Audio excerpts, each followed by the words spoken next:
Muzaffar M सेवाणी सेवण में हज़रत कलंदर लाल शहबाज़ रहमतुल्लाह अलैह जी मज़ार ते जेकी ज़ाइरीन अचनि था उन्हनि खे रिहाइश लाइ को बि औक़ाफ़ खाते सिंध तरफ़ां मुसाफ़िर ख़ानो ठहियलु नाहे। उन जे करे ज़ाइरीन खे तमामु घणी तकलीफ़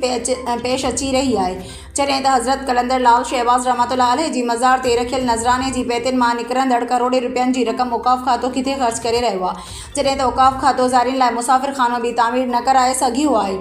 जॾहिं त हिकु औक़ाफ़ खाते जो मुसाफ़िर ख़ानो दरगाह जे ओलहंदी पासे ठहियलु हूंदो हो, उनखे हथ वठी औक़ाफ़ खाते सेवण जे अमलदारनि बंदि कराए छॾियो आहे, जॾहिं त उन ठहियल मुसाफ़िर ख़ाने में ग़रीब ज़ाइरीन लाइ सभु सहूलतूं मौजूदु हूंदियूं हुयूं।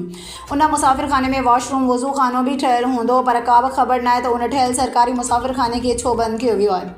सेवण जी अवाम सिंध जे वॾे वज़ीर सैयद मुराद अली शाह औक़ाफ़ खाते सिंध जे सूबाई वज़ीर चीफ सेक्रेटरी सिंध औक़ाफ़ खाते सिंध जे सेक्रेटरी खां मुतालबो कयो आहे त